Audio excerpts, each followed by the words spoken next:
కేశ రక్షణ తైలము దురదల నుండి కాపాడుకోబడటానికి పసుపు 25 గ్రాములు రాసుకోండి.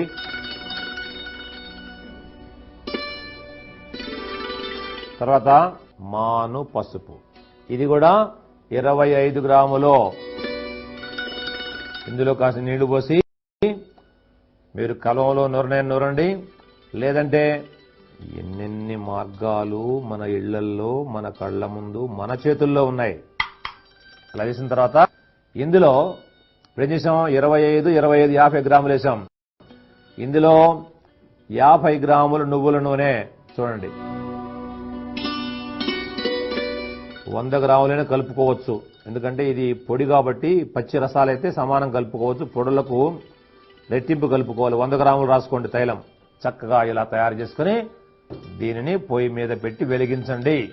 చూడండి, ఇక్కడ క్రమక్రమంగా పసుపులో, మాను పసుపులో ఉన్నటువంటి ఔషధ గుణాలు నువ్వుల నూనెలోకి వస్తున్నాయి. ఇక్కడ మరిగిస్తూ ఉన్నారు, గమనించండి. తైలం తయారైంది, మంట ఆపేసి.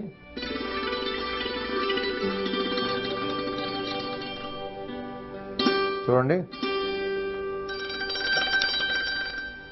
ఇదే కేశ రక్షణ తైలమో. చూడండి ఎంత బంగారపు రంగులోకి వచ్చింది.